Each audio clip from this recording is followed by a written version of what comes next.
तो वो नेपाल का एक छोटा सा बच्चा था जो तकरीर कर रहा था। नेपाल का एक छोटा सा बच्चा था, वो तकरीर कर रहा था और उसके तकरीर के डायलॉग थे, I am the flame that will burn away the despair, I am the flame. ये उसने बात की। वहां के बच्चों को भी आ गई है हंसे ले यार, आप लोगों को। अच्छा, ये कहना नहीं है, आप लोग नेपाल का मजाक उड़ाते थे ना, नेपाल का वजीर आजम, नेपाल का सदर, साईं तुमसे फिर भी आ गए हैं, वो बुरा ना मानना। अब उस फेरिस के अंदर आप थोड़े पीछे हो। खैर एनीवे, जाने दो यार, ये सब बातें मुझे करने की क्या जरूरत है। देखो, मैं तो इस्लाहात के बारे में बात करने के लिए आता हूं और मैंने तामीरी इस्लाह भी करना छोड़ दिए। It is absolutely useless to try to reform this country in any form of way. अंग्रेजी में बोल रहा हूं ताकि आपको समझ ही ना आए। मेरे वालिद साहब जो थे, अल्लाह बख्शे, ब्यूरोक्रेट थे, तो उन्होंने मुझे एक ट्रिक सिखाई थी। उन्होंने मुझे बताया कि देखो, पाकिस्तान के अंदर अगर कामयाब होना है तो ये याद रखो, जहां फंसो अंग्रेजी बोलना शुरू कर दो। इस कौम को अंग्रेजी आती नहीं है लेकिन कोशिश बहुत करते हैं, ठीक है। तो मैं क्या करता हूं, जहां फंस जाता हूं मैं अंग्रेजी बोलना शुरू कर देता हूं। तो रिफॉर्म अगर टैक्स में भी करना हो तो कोई फायदा नहीं। यार आप मुझे सच बताएं, आप मेरे प्रोग्राम उठा लें, पता नहीं कब के, मैं बहुत पुराना एंकर हूं भाई और इस चैनल में भी काफ़ी अरसे से हूं, उसके भी प्रोग्राम सारे उठा लें सीरीज़ के, हमारे रुपया पैसा के, पता नहीं इस मौजू पर मैंने कितने प्रोग्राम कर दिए। साबका चेयरमैन FBR के साथ कर दिए, साबका सीनियर मेंबरों के साथ कर दिए। आज भी हमारे मेहमान जो हैं ये एक FBR के सीनियर ब्यूरोक्रेट, और टैक्स के मौजू पर इनकी इतनी गिरफ्त है कि आज भी अगर कोई कहीं अटक जाता है तो कहता है बशारत कुरैशी को बुलाओ, बशारत कुरैशी साहब सॉल्यूशन जो है वो निकाल के बताएंगे। वेलकम करता हूं बशारत कुरैशी साहब आपको। मौजूद टैक्स के आप माहिर भी हैं। बहुत मेहरबानी आपकी। बात यह कि अब अगर आप उंगलियों पे गिनेंगे तो वो प्रोग्राम नहीं गिन सकेंगे जितने मैंने और आपने टैक्स इस्लाहात पे किए हैं। लेकिन अनफॉर्चुनेटली या फॉर्चुनेटली आज मैं फिर आपसे इसी मौजू पर बात करूंगा, यानी कि टैक्स इस्लाहात। तो सबसे पहले तो आप माइलस्टोन के हिसाब से बताएं कि हम क्या सड़क पे आगे जा रहे हैं या घुग्गी मार के वहीं घूम रहे हैं, वहीं घूम रहे हैं, वहीं घूम रहे हैं, ये मुझे पहले बताएं। देखें जी, आपने खुद ही बता दिया है कि ये कौम जो है इस्लाहात को मानती भी नहीं है और इस्लाहात चाहती भी नहीं है। तो वो एक व्हाट्सएप पे कोई चीज़ मैंने देखी कि कौन कौन बदलाव चाहता है, तो सब ने हाथ खड़े कर दिए। तो पूछने वाले ने ये पूछा कि कौन कौन बदलना चाहता है, तो एक भी सामने नहीं आया। तो वो कुरान वाला जो असूल है कि खुदा ने आज तक उस कौम की हालत नहीं बदली, कि जिसको खुदा आप अपनी हालत के बदलने का एहसास ना हो, तो हमें ये एहसास ही नहीं है कि कुछ बेहतरी होनी चाहिए या बेहतरी हो सकती है। तो FBR जो है वो कोई एक्सेप्शन नहीं है। FBR ने इस्लाहात क्या किए हैं, डिजिटलाइजेशन कर दी, अफसरों के ऑफिस बेहतर कर दिए, अब लाफलेट उन्होंने 1000-1200 गाड़ियाँ भी दे दी हैं, लेकिन ये सारा कॉस्मेटिक्स है।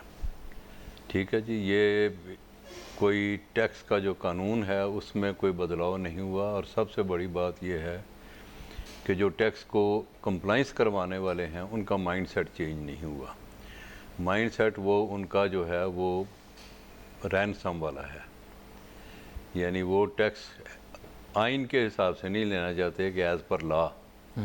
वो ये कहते हैं कि ऊपर से जो हमारा टारगेट फिक्स कर दिया है IMF ने, उसको हमने बाई हुक और क्रूक इकट्ठा करना है। तो उसमें ज़ाहिर है फिर ज़्यादतियाँ भी होती हैं और ज़्यादतियाँ हो रही हैं।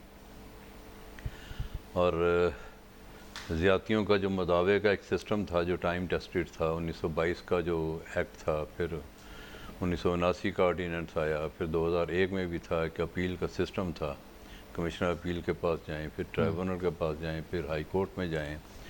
तो वो इन्होंने 2024 में उसको भी तबाह कर दिया।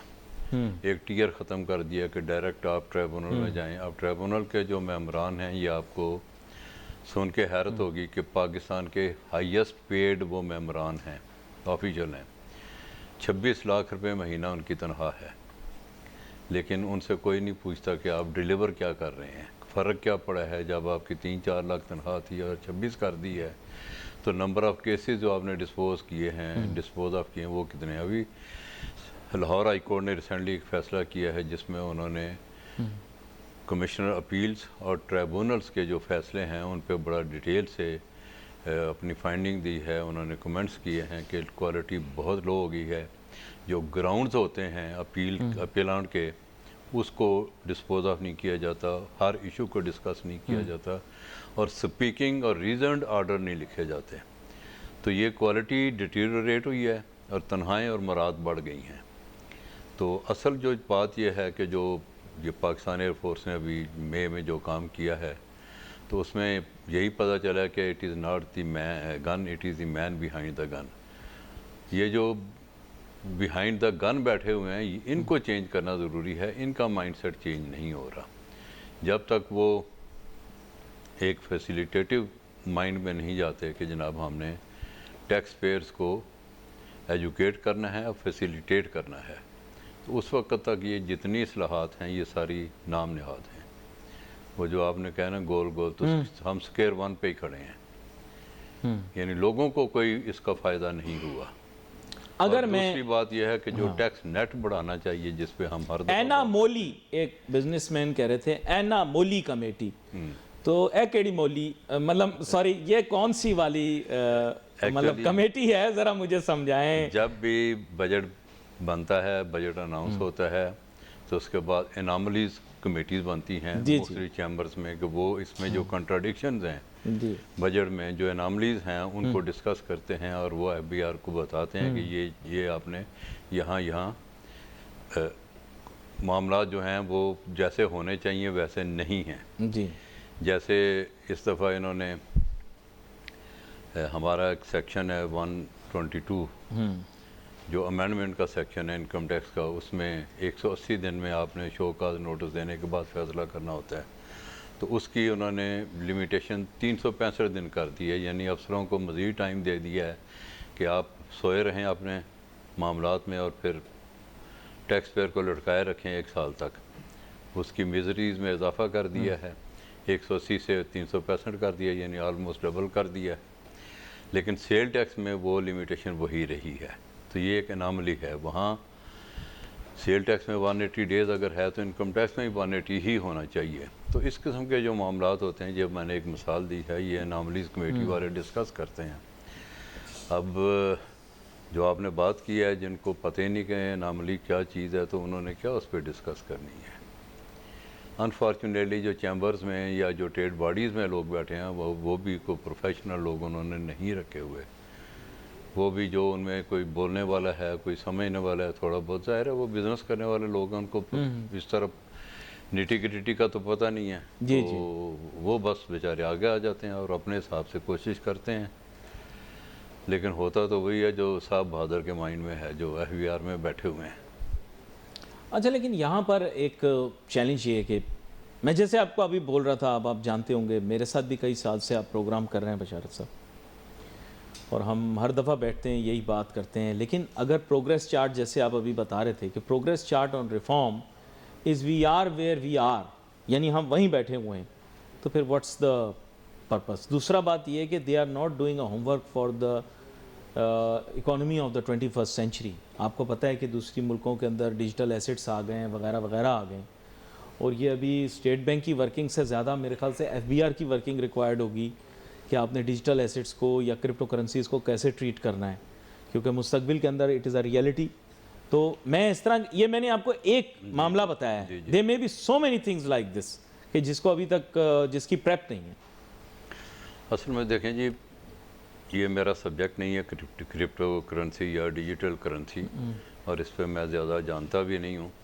लेकिन जो अदरवाइज सिस्टम की डिजिटलाइजेशन है, जैसे इन्होंने पॉइंट ऑफ सेल लगा दिए हैं और डिजिटल इनवाइसिंग कर दी है, तो उससे फ़र्क बहरहाल पड़ेगा। और स्पेशली जो डिजिटल इनवाइसिंग की वजह से सेल टैक्स में जो फ्रॉड का एलिमेंट है वो बहुत कम हो गया है और मज़ीद कम होगा। तो you favour digitization? Everyone favours जी डिजिटाइजेशन। जी, ये वक्त की ज़रूरत है, आज नहीं तो कल करनी पड़ेगी। लेकिन उसमें मेरी एक सबमिशन है कि FBR वाले सारे काम एब्रप्टली करते हैं। इनको जब तक ये चीज़ें सेटल ना हो जाएं, डिजिटलाइजेशन का एक प्रोसेस है, उसका टाइम लिमिट होना चाहिए कि ये आपने 3 साल में करनी है, 2 साल में करनी है। ये एक 2-3 महीने की डेडलाइन दे के काम करते हैं, तो ग्राउंड रियलिटीज़ जो हैं वो उसको ये इग्नोर कर रहे हैं। अच्छा, just for my own knowledge, there is some kind of hierarchical issue जो मुझे अभी तक समझ में नहीं आया, मुझे आपने ब्रीफ करना। एक चेयरमैन एफबीआर होता है, ठीक है, उसके नीचे मेंबर होते हैं। चेयरमैन भी बादशाह है, मेंबर भी बादशाह है। फिर हर मेंबर के नीचे एक डोमेन है, बहुत बड़ी डोमेन है। जी जी। तो मुझे ये समझ में नहीं आ रहा कि आप उसे मेंबर क्यों बोल रहे हैं, और इदारों की तरह आपने उसका कोई, यानी डायरेक्टरेट्स तो आपने बनाए हुए हैं। देखें ये I am bit confused as to how your hierarchy works, because is member customs the boss of customs और who is the boss of customs? एक मैं अपने नॉलेज के लिए आपसे जानना चाह रहा हूँ। देखें जी, ये चूंकि बोर्ड है ना जी, फेडरल बोर्ड ऑफ रेवेन्यू, तो बोर्ड के हमेशा मेंबर होते हैं। अच्छा अच्छा अच्छा। ठीक है जी। तो इसमें अगर कि ये फेडरल बोर्ड ऑफ रेवेन्यू है, तो फिर आप IRS इसमें- को क्यों फॉलो कर रहे हैं? इसमें इसके अंदर दो इसके विंग हैं, एक कस्टम विंग एक्सटर्नल रेवेन्यू का, और एक इंटरनल वाला IRS। तो ये दोनों चेयरमैन के अंडर आते हैं और अपने अपने जैसे कस्टम का मेंबर है, और फिर कस्टम में मेंबर पॉलिसी है, और मेंबर एक लाइन मेंबर हैं जो ऑपरेशनल चीज़ें देखते हैं। ऑपरेशन, ठीक है जी। Line is someone who is directly जी जी इन्वॉल्वड इन हाँ जी, इस तरह इनकम टैक्स में मेंबर पॉलिसी भी है, डायरेक्ट मेंबर लाइन मेंबर भी हैं, लीगल का मेंबर भी, दोनों का है अपना अपना, जो लीगल साइट्स को देखते हैं उसको वॉच करते हैं। फिर उनके नीचे चीफ होते हैं ग्रेड 20 में, फिर उनके नीचे सेक्रेटरीज होते हैं ग्रेड 19 में, फिर डिप्टी सेक्रेटरी होते हैं 18 में। तो एक पूरा एक सिस्टम है जिसमें बहरहाल हायरार्की ये मैं आपको बोल, देखें मौजूद मैं आपसे है। इसलिए ये सवाल पूछ रहा हूँ क्योंकि इस साल के आगाज़ में और पिछले साल के आगाज़ में ये बात हुई थी कि कुछ हायरार्कियल इश्यूज आ रहे हैं और ये रिफॉर्म के तहत इनमें कुछ तब्दीली लाएंगे निज़ाम में। फिर वो आई, लेकिन कुछ मामला हो गया, फिर उन्होंने बोला नहीं। क्यों मैं आपको बोल रहा हूँ? क्योंकि रिफॉर्म के अंदर ये टॉप था एजेंडे में, आपको याद होगा, देखें। पिछली केयरटेकर गवर्नमेंट के लिए और इस गवर्नमेंट के अवाइल में मैंने सुना था, आगे मुझे पता नहीं। ये इस पिछली गवर्नमेंट में शब्बर जैदी साहब ने ये एक स्टेज पे तो इमरान खान ने कहा था कि FBR को डिसबैंड कर दें, ख़त्म कर दें।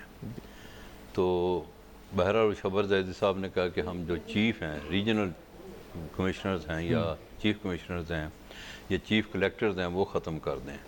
तो चीफ़ कमिश्नर पाकिस्तान में 21-22 हैं, चीफ़ कलेक्टर भी ढेर सारे हैं, तो टॉप बहुत हैवी है। ठीक है ना जी। पहले ज़माने में जब मैंने नौकरी ज्वाइन की थी तो रीजनल कमिश्नर का या चीफ़ कमिश्नर का कोई ओहदा नहीं होता था। डायरेक्ट कमिश्नर जो है वो लाइन मेंबर को जवाबदेह होता था, और उस वक्त भी कलेक्शन होती थी, उस वक्त भी टैक्स जमा होता था और टैक्स का सिस्टम चल रहा था। लेकिन ब्यूरोक्रेसी का एक बहुत बड़ा मसला है, ये एक बीमारी है कि उसको ग्रेड जो है ना वो हर बंदे को चाहिए, और ग्रेड कॉन्शियस बहुत हैं, ग्रेड का क्लास का सिस्टम बहुत है। तो उसमें हर बंदा जो है ना वो उसी चक्कर में टॉप को हैवी करता गया। अब फ़ायदा तो उसका हुआ कोई नहीं। अब उसको डिसबैंड कैसे कर सकते हैं वो भी मुश्किल हो जाएगा, क्योंकि करने वाले खुद हैं वो। अपने आप को कोई कैसे सैक कर सकता है, कोई अपनी पोजीशन कैसे ख़त्म कर सकता है? यहाँ तो हर बंदा अपनी पोजीशन को मज़ीद मुस्तहकम करता है। हाँ जी, अपने पावर डोमेन को बढ़ाता है, पावर्स बढ़ाता जी जी। लेकिन यह है कि अवाम रूल रही है, ये एक एस्टेब्लिश्ड फैक्ट है। अच्छा, ये क्या था कि हम इसको बाइफरकेट, मतलब इसको कुछ अंदर से FBR के हिस्से फ़र्क कर देंगे, IRS के लिए एक अलहदा, मतलब ऐसा हमने सुना था, आप मुझे पता नहीं, आप वजाहत जी, एक स्टेज पे ये बात भी आई थी कि जनाब 2 FBR हो जाएं, यानी IRS का अलहदा हो जाए और एक्सटर्नल रेवेन्यू का अलहदा हो जाए। कस्टम वालों का कस्टम ज़्यादा था वालों ना। का, जैसे इंडिया में है, इंडिया में 2 बोर्ड हैं, तो यहाँ भी एक हम बाई एंड लार्ज हम इंडिया को फॉलो करते हैं, लॉ भी हम उनका फॉलो करते वो हैं। कुएं में कूदते हैं, हम भी कहते हैं हम भी कूदेंगे। नहीं, वो कुएं में वो सैलाब का पानी हम पे छोड़ते हैं, हम वो बहुत समझदार हैं जी, वो अच्छा। बड़ी बड़ी प्लानिंग से काम करते हैं, और उनकी जो टैक्सेशन है वो हमसे बहुत बेहतर है। अच्छा, और वो जो नए नए आइडियाज़, जैसे आप क्रिप्टो करेंसी को कह रहे हैं कि उसको उन्होंने शायद अभी तक- टैक्सेशन के नेट में असल हाँ में जी, लाने के लिए जी, प्लानिंग जी, है ना, मेन एम जी ये जी है। जी जी वो हमसे बहुत आगे हैं, वो हमसे ज़्यादा रिसर्च करते हैं। लेकिन मैं इस वजह से ये बोल रहा हूँ क्योंकि स्टेट बैंक की डोमेन से ज़्यादा ना, जब लोग कहते हैं कि रेगुलेशन आएगी ये वो, तो ये एफबीआर के डोमेन में आता है। क्योंकि एसिड की कोई भी कैटेगरी हो, जैसे मतलब पाकिस्तान में कितनी एसिड कैटेगरीज होंगी, कितनी हाउसिंग सोसाइटियां होंगी, स्टेट बैंक तो उनको नहीं देख रहा ना। तो इसी तरह क्रिप्टो करेंसी जो है वो डिजिटल एसेट है, इट्स नॉट अ करेंसी। उसके लिए तो एफबीआर में एक मेरे ख्याल से बाकायदा एक टीम को वर्क कर रहा होना चाहिए कि अगर 1 साल बाद, 1.5 साल बाद, 2 साल बाद ये टैक्स नेट में आ जाता है तो इसको हमने किस तरह से मैनेज करना है। देखो वो मिनिस्ट्री ऑफ और फाइनेंस, यहां पर एक छोटी सी ब्रेक लेता हूं, ब्रेक लेकर फिर वापस आता हूं, आपके साथ बातचीत जारी रहेगी। Let's take a short break.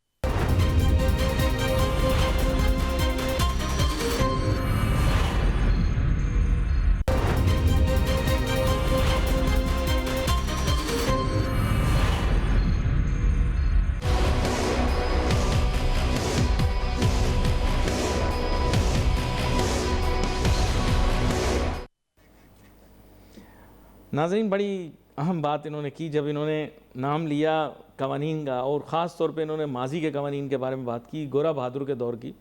मैं असल में उनकी बड़ी तारीफ़ करता हूँ क्योंकि वो लोग जो थे ना, बड़े बहुत थिंकर और विजनरी लोग थे। और मैं आपको सही बताऊँ कि अंग्रेज़ों ने जो हुक्मरानी की बर सग़ीर पे, उसकी मिसाल मैं आपको ऐसे दे सकता हूँ कि that was a golden period in the history of the sub continent. मैंने टीवी के ऊपर आपको तस्लीम करके बताया है। और बिलखुसूस पाकिस्तान का जो मौजूदा इलाका है, जो पाकिस्तान के अंदर जो अब हिस्सा आता है, क्योंकि आपको पता है ईस्ट पाकिस्तान भी और वेस्ट पाकिस्तान, वाकई वेस्ट पाकिस्तान के जो एरिया के अंदर जितनी डेवलपमेंट, जितने रिफॉर्म्स वो लेकर आए, जितने चेंजेस वो लेकर आए, जिस तरह से उन्होंने गवर्नमेंट मशीनरी को चलाया। देखो यार, आपके मुल्क के अंदर कितने सैलाब आए लेकिन उनके हेडवर्क्स डैमेज नहीं हुए। आपकी सड़कें टूट जाती हैं यार 6 महीने के बाद। गोरा बहादुर ने कितने साल पहले इंफ्रास्ट्रक्चर तैयार किया, आज तक आप देखो कि उसका एक कील जो है वो ख़राब नहीं हुआ। क्यों? सोचो, नहीं समझ में आया। ईमानदार था गोरा, मैं सच बताऊं आपको, उसने बड़ी तवज्जो के साथ हुकूमत की है। ऐसी बात नहीं कि उनके यहाँ करप्शन नहीं होगी, लेकिन करप्शन करते हुए उसको ये ज़रूर पता था कि मेरी जिम्मेदारियां इखलाकियात के दायरे में रहते हुए क्या हैं और क्या नहीं। इतना पैसा उसने वापस लगाया बरे सगीर में। सब झूठ बोलते हैं ये इंडिया वाले सब बकवास करते हैं कि लूट के ले गया। जितना लुट्टा पुट्टा तबाह किया इस इलाके को, यकीन करो ये सारे जितने नवाब, बादशाह, राजे फलां जितने थे, राजपूत फलाने, ये इन्होंने तबाह किया। बोला राजपूत जात के हिसाब से नहीं, राजे महाराजे की बात कर रहा हूं। इन्होंने जितना बर्बाद किया, लूटा बर्बाद किया। अंग्रेज के सर्वे मौजूद हैं, लोग भूख से मर जाते थे यार। मैं सच बता रहा हूं आपको। मैं इस मौजू पर बात करना नहीं चाह रहा था, लेकिन बशारत कुरैशी साहब, आपके टैक्स का निज़ाम भी उसने इंट्रोड्यूस किया, और जो उसने इंट्रोड्यूस किया वो बेहतरीन निज़ाम था। अगर वो इस्तेसाली निज़ाम होता, ये तो ऐसी इन्होंने फ़िल्म बना दी लगान। मैं आपको बताऊं, इतना उसने डेवलपमेंट वर्क किया। इधर खाने को रोटी नहीं थी। मैंने स्टेपल डाइट के बारे में स्टडी किया। बरे सगीर की स्टेपल डाइट आपको पता है क्या थी? सूखी रोटी, प्याज, हरी मिर्चें, टमाटर शमाटर कोई नहीं थे। टमाटर तो अंग्रेज लेकर आया। आलू भी नहीं थे। आलू साउथ अमेरिका में होते हैं, यहां तो थे नहीं। क्या प्लानिंग थी यार उसकी, मैं आपको सच बताऊं। डमलोटी के अंदर उसने कुएं बनाए जिस कराची को आज तक पानी दिया उसने। बशारत कुरैशी साहब, बुरा ना मानिएगा, हमारी आवाम को थोड़ा सा बुरा लगता है, मेरी बातें वगैरह बड़ी ख़राब लगती हैं, लेकिन मैं आपको सच बता रहा हूँ कि उसने पूरे मुल्क सैराब किया, कनाल का निज़ाम बनाया है जिसको आज भी आप ख्याल कर रहे हैं। उसने टैक्स का भी आपका निज़ाम बनाया। ये टैक्स के निज़ाम का आपने क्या किया? कनाल सिस्टम आपने बरकरार रखा, उसका टैक्स सिस्टम भी उसने अडेप्ट किया था तोलूमल से, लेकिन उसने सही से चलाया। आप लोगों से नहीं चल रहा। क्या मसला क्या, मुझे बताएं। Sorry, I am going to ask you this question. देखें जी, अंग्रेज़ का जो भी सिस्टम था उसको हमने एक हमारे जहन में ये बात डाली गई कि वो इस्तेसाली निज़ाम था, हालांकि वो ऐसा था नहीं। तो आपने टैक्स की बात की है, टैक्स का तो कम बेश वही सिलसिला चल रहा है, उसी सिस्टम को लेके हम चल रहे हैं। अब डिस्ट्रिक्ट मजिस्ट्रेसी सिस्टम तबाह किया हमने, एक इलाका मैजिस्ट्रेट होता था, वो प्राइस कंट्रोल करता था, वो टैफो को देखता था, वो छोटे मोटे क्राइम का फैसला कर देता था, बेल ले लेता था, और सुपरविजन थी उसकी पुलिस स्टेशन के ऊपर, SHO के ऊपर। हमने वो तबाह कर दिया। हमने जो डिप्टी कमिश्नर का, डिस्ट्रिक्ट मैजिस्ट्रेट का सिस्टम था वो तबाह कर दिया। जब से वो तबाह हुआ है, ये मुशर्रफ साहब के दौर में हुआ था, तो उसके बाद रेट ऑफ गवर्नमेंट ख़त्म हो गई है। वैसे बुरा ना मानना, वो जिसने तबाह किया था वो टैक्स सर्विस का ही बंदा था, बुरा ना नहीं, वो नकवी साहब वो थे इनका जो- नहीं, वो तो रिफॉर्म वाले थे, नहीं, वो जो स्पेशल उनके असिस्टेंट और एडवाइजर थे, वो तो जनरल नकवी थे उन्होंने, और ये दानियाल अजीज़ वगैरह ने, इन्होंने सारा मिस ये तो बाद में है ना। ये मिस गाइड किया कि जनाब ये सिस्टम ख़राब है, ये डिलीवर नहीं कर रहा, तो हमारा जो सिस्टम है जो वो मसला, मैं आपको उसका एक कंपोनेंट बताता हूँ कि उसमें उन्होंने तो पूरा इदारा बनाया था ना रिफॉर्म का। पुलिस की रिफॉर्म्स करेंगे जी हम, पुलिस ऑर्डर 2000 लेके आए, जो आज तक इम्प्लीमेंट ही नहीं हो सका। उसमें यह था कि पब्लिक सेफ्टी कमीशन बनेंगे, तहसील लेवल पे, डिस्ट्रिक्ट लेवल पे, कमिश्नरेट लेवल पे, और प्रोविंशियली भी। ठीक है जी। 14 इन्होंने फंक्शनल कर दिए, फंक्शनलिज्म में 14 इदारे बना दिए विद इन पुलिस। अब आपको पता ही नहीं है कि आपका तफ्तीशी किधर फिर रहा है। ठीक है जी, वो अपने घर में बैठा है, वहाँ से काम कर रहा है, या किसी गाड़ी में उन्होंने कहा हमने घूम रहा इदारे है। को ज़्यादा एफिशिएंट बनाया। नहीं, एफिशिएंट नहीं हुआ, इदारा ख़त्म हो गया, इदारे के ऊपर सुपरविजन ख़त्म हो गई, और वो जो अदरवाइज़ जो अल्टरनेटिव सुपरविजन लेके आए थे वो कहीं नज़र नहीं आ रही। जो मैंने पब्लिक सेफ्टी सिस्टम की बात की है, जो हर स्टेज पे बनने थे, वो नहीं है। पुलिस मादर पिदर आज़ाद होगी, और हमारा जो बर सगीर का ये एक DNA का मसला है कि हमें थोड़ी सी पावर मिल जाए तो हम आपे से बाहर हो जाते हैं। तो चेक एंड बैलेंसेस जो था वो सिस्टम सारा ख़त्म हो गया। डिप्टी कमिश्नर जवाब दे होता था चीफ सेक्रेटरी को, वो गवर्नर को जवाब दे होता था, वो सीनियर मेंबर रेवेन्यू को कलेक्शन के हिसाब से बीइंग कलेक्टर जवाब दे होता था, फिर चीफ जस्टिस को जवाब दे होता था कि उसके पास जुडिशल पावर्स भी होती थी। तो वो एक टाइम टेस्टेड साल 100-150 साल हुकूमत करके गया यहाँ पे, तो उसका एक ही बंदा था DC, वही इंसाफ भी देता था और वही गवर्न भी करता था। यानी वो एक हमारा सब्जेक्ट नहीं है। जी। तो हमने कहने का मकसद ये है कि अंग्रेज़ों का जो निज़ाम है, जहाँ जहाँ हमने बदलने की या रिप्लेस करने की कोशिश की, तो हमने ख़राबा ही किया। हमने उसमें बेहतरी करने के बजाय बेतदरीज। अच्छा, ये CBR किसकी मैकेनेशन थी? कुछ आप तो थिसोरा, आप तो हिस्ट्री की किताब है इसकी। ये सेंट्रल बोर्ड ऑफ रेवेन्यू, पहले यही कहते थे इसको। जी। एक्चुअली इसका वर्ड यही था। हाँ जी, इसको federal board of revenue Abdullah Yusuf साहब के दौर में बनाया गया। मुशर्रफ दौर की बात हो रही। जी, कि ये एक वफाकी इदारा है, लेकिन इसमें अब मज़ेदार बात यह है, अगर ये फेडरल बोर्ड ऑफ रेवेन्यू है तो इसमें हर सूबे से मेंबर नहीं होने चाहिए। फेडरेशन का जितने हैं, बलूचिस्तान से हो, सिंध से हो, पंजाब से हो, KPK से हो, गिलगित बल्तिस्तान से हो, जो भी इकाइयों से, जितनी इकाइयाँ, हाँ, जितने भी फेडरेटिंग यूनिट्स आपने बनाए हैं। हाँ। लेकिन ऐसा नहीं है। नाम तो हमने कॉस्मेटिक्स चेंज करके रख दिया, लेकिन उसकी जो स्पिरिट थी वो हमारे यहाँ नहीं है। बहुत अहम क्वेश्चन आपने पूछ दिया। अब बलूचिस्तान का आज तक मेरे ख्याल एक भी मेंबर नहीं आया, जब से ये 2006 में शायद बना था फेडरल बोर्ड ऑफ रेवेन्यू। तो हम जो है ना काम, वो किसी प्लानिंग के तहत, किसी स्कीम के तहत वो नहीं करते। हम तो एक आइडिया आता है किसी के जहन में, एब्रप्टली सोया होता है, ख्वाब देखता है, सुबह कहता है यार इसको ऐसे कर दो। नहीं, लेकिन उसमें आपने कोई अब्दुल्ला रिसर्च नहीं यूसुफ होती। साहब का जिक्र किया। बेसिकली उनका करियर तो बहुत ज़्यादा हाईलाइट करके दिखाया जाता है, और आई थिंक वो सबसे ज़्यादा फेमस हुए इस पोजीशन के ऊपर। देखो, वो मैं ये नहीं कहता कि ये उनका आइडिया था, हाँ, लेकिन बट उनके दौर में हुआ था। वो बहुत अच्छे चेयरमैन थे और उनके दौर में। लेकिन मैं आपको एक चीज़ एनामली पॉइंट आउट करता हूँ कि अब्दुल्ला यूसुफ साहब के दौर में मैं एडिशनल कमिश्नर था, 6-7 साल वो उनका लंबा टेन्योर था, तो वो उन्होंने ऑडिट बंद किया हुआ। उखाड़ पिछाड़ बहुत करते थे वो। नहीं, उखाड़ पिछाड़ भी कम ही हुई थी उनके दौर में। अच्छा। और कोई सस्पेंशन, कोई रिमूवल शिमूल, ये वो ऐसी वैसी कोई बात नहीं, काइंड हार्टेड आदमी थे। तो उनके दौर में हम लोग हाथ पे हाथ धर के बैठे रहे। ताजरों ने उनकी ताजपोशी की कि जी हम बड़े सुकून में रहे इनके दौर में, कि उनको हैरस नहीं किया गया, नोटिसबाजी नहीं की गई। उस दौर में 15% टैक्स टू जीडीपी रेशो थी, जबकि एफबीआर को बिल्कुल इनफेक्टिव किया हुआ था।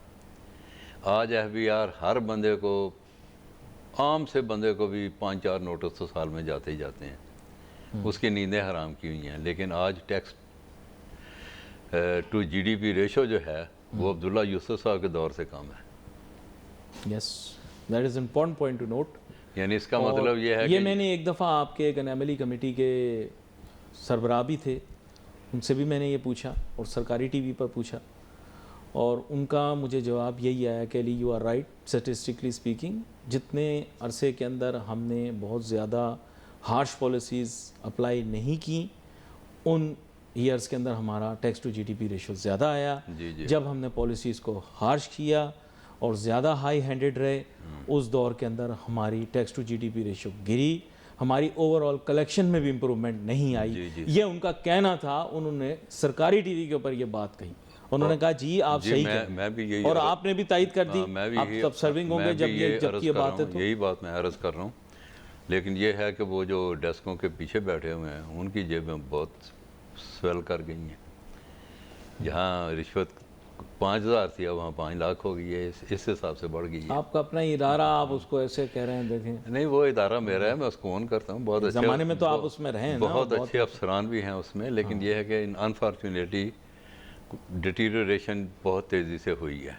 और वो जो एक वो पहलू था फैसिलिटेशन वाला, या कि जी हम पब्लिक पर आपने सर्वेंट कहा हैं। कि अभी they have move towards digitization, और मेरा ऐसा ख्याल है कि इन फ्यूचर इसके ऊपर बहुत एम्फोसिस रहा कि डिजिटाइजेशन होगी। लेकिन इनके कहने के मुताबिक अब डिस्पाइट डिजिटाइजेशन अगर हम वहीं खड़े हैं तो व्हाट्स द मिसिंग इंग्रेडिएंट, वो मिसिंग इंग्रेडिएंट जानने की कोशिश करेंगे इनसे। Let's take a short break.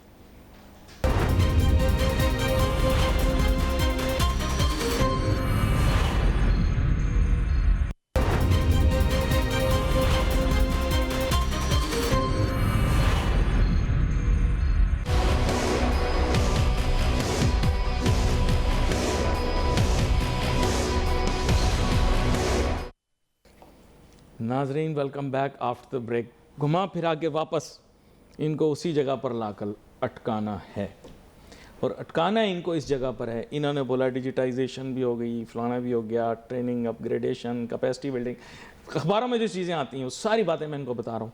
और क्या reward system, yes, motivation, reward, गाड़ियाँ वाड़ियाँ, ये वो, रिवॉर्ड, इंसेंटिवाइजेशन, सब कुछ इनके लिए कर दिया। ठीक है, एक बात कर रहा हूँ मैं, बोला ये रिफॉर्म टेबल के अंदर ये सारी चीज़ें, हायरार्कियल सेटअप था, इन्होंने बताया पहले ऐसे था, फिर ऐसे किया, फिर टॉप हैवी किया, कभी बॉटम हैवी किया, कभी फील्ड फॉर्मेशन को एम्पावर किया, कभी पावर्स दी, कभी सीट की पावर्स, ज़्यादा पावर्स दे दी, भाई चलो ऐसी पावर दो, बादशाह हो जाए ये अफसर। लेकिन यार आपका टैक्स टू जीडीपी रेशियो नहीं बढ़ रहा। सर बशारत कुरैशी साहब, माजरत के साथ, रिफॉर्म का सारा एजेंडा मैंने दरिया को कूजे में बंद कर दिया। अब आप मुझे ये बताएं कि अगर ये सारी चीज़ें करने के बावजूद कुछ नहीं हुआ तो what's wrong, what is the missing ingredient? Missing ingredient जी वही हैं जो man who are behind the gun, उनका माइंड सेट चेंज नहीं हुआ, उनका भी चेंज नहीं हुआ। और हमारा जो बिजनेसमैन है वो भी कम फॉरवर्ड नहीं आ रहा कि बाहर आके वो आगे आके 2 कदम वो इनसे डायलॉग कर ले एफबीआर से, और कुछ टैक्स के मामला जो हैं वो दुरुस्त किए जाएं।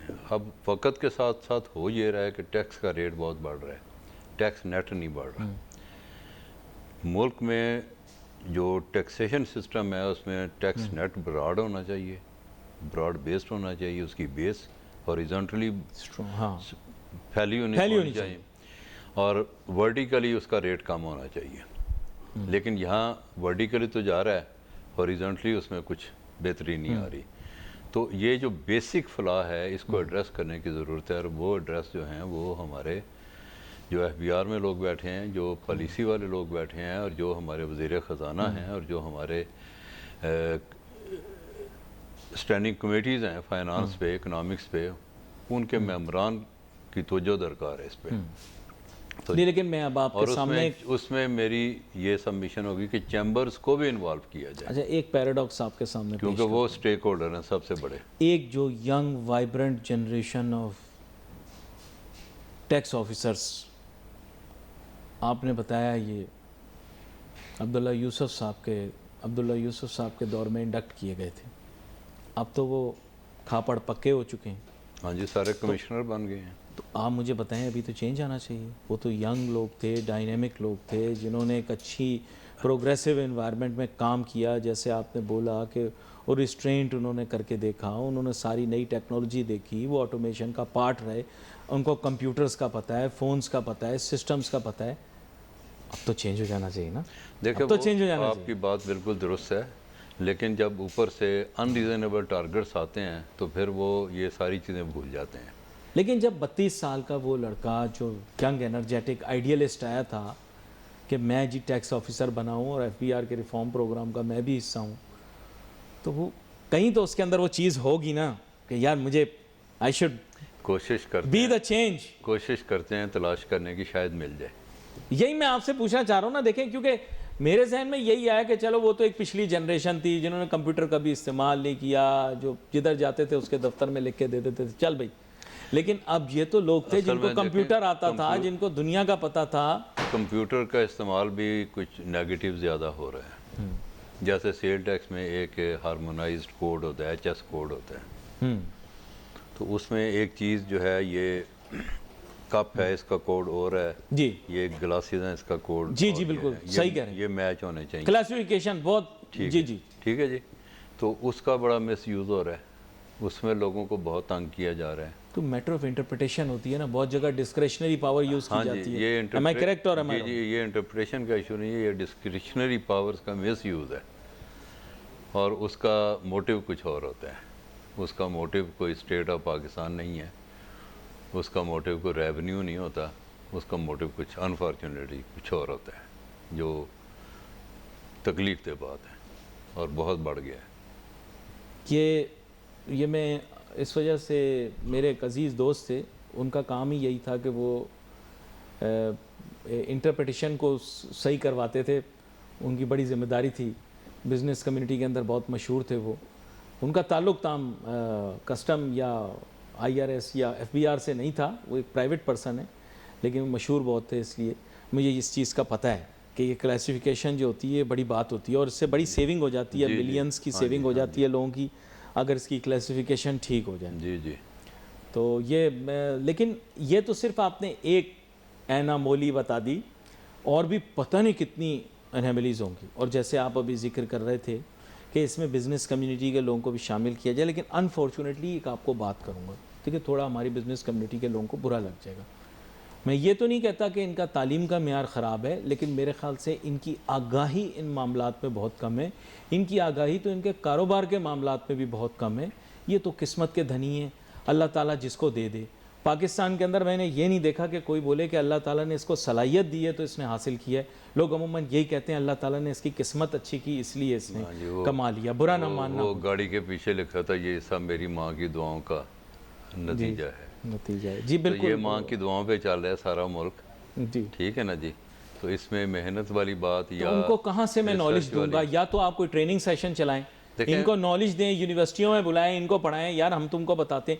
हो सकता है इनके लिए आसानी पैदा हो जाए, इनको फिर उस तरह से तंग ना किया जा सके जैसे पहले किया जा रहा था। इनको नॉलेज दें ना। कहते हैं आप लोग इतने ट्रेनिंग सेशंस करते हैं, अब तो जगह जगह पे इंटरनेट पे आप लोगों को आ रहा है किस तरह से ये सिस्टम चलाना है, वो करना है, इनवॉइसिंग सिस्टम।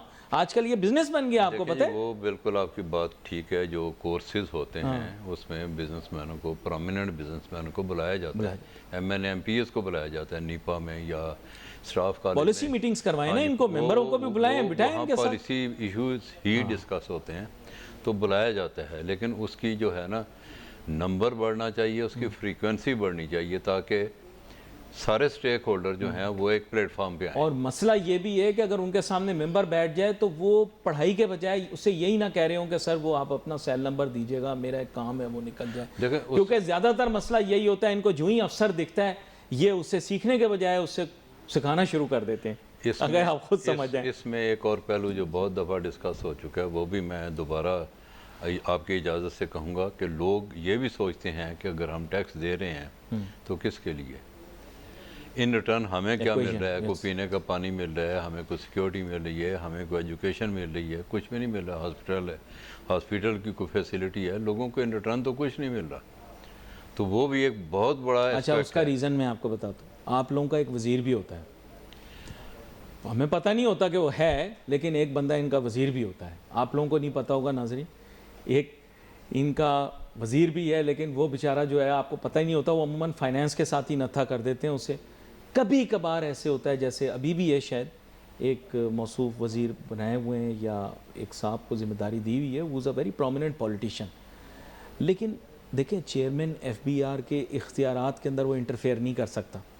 निज़ाम के अंदर ऐसी प्रोविज़न मौजूद नहीं है। जो मेरी अंडरस्टैंडिंग है, जितना मैंने समझा या पढ़ा है, वो ये है कि मिनिस्टर बराह रास्त एफबीआर के चेयरमैन के काम के अंदर मदाखलत नहीं कर सकता, जो मेरी अंडरस्टैंडिंग। जी जी, उसमें ये एक वज़ीर आज़म के एडवाइज़र इन्होंने मुकर्रर जी, किए हैं, एडवाइज़र ऑन FBR। जी जी, गुड मैन। ठीक है जी, जैसे हारून अख्तर तो साहब हारून थे, अख्तर खान, वो good man। बैठते थे FBR के अंदर, उनका चैम्बर होता था जी जी और वो कम से कम ग्रेड 20 की जो ट्रांसफ़र्स होती थी वो उनकी अप्रूवल से होती थी। जी वो ऐसा नहीं है कि पॉलिटिकली कोई उसमें मुदाखलत नहीं थी, लेकिन इस तरह की भी नहीं थी कि कोई चेयरमैन ये गिला करे कि जी मैं तो बिल्कुल इनफेक्टिव हो गया हूँ।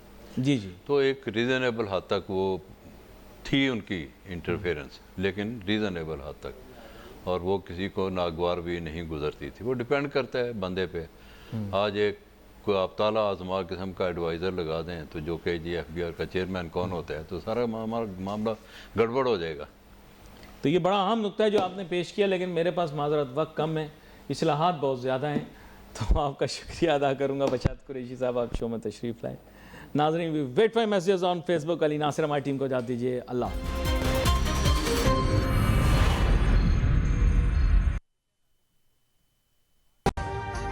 अभी सब्सक्राइब करें ताकि कोई खबर रह न जाए।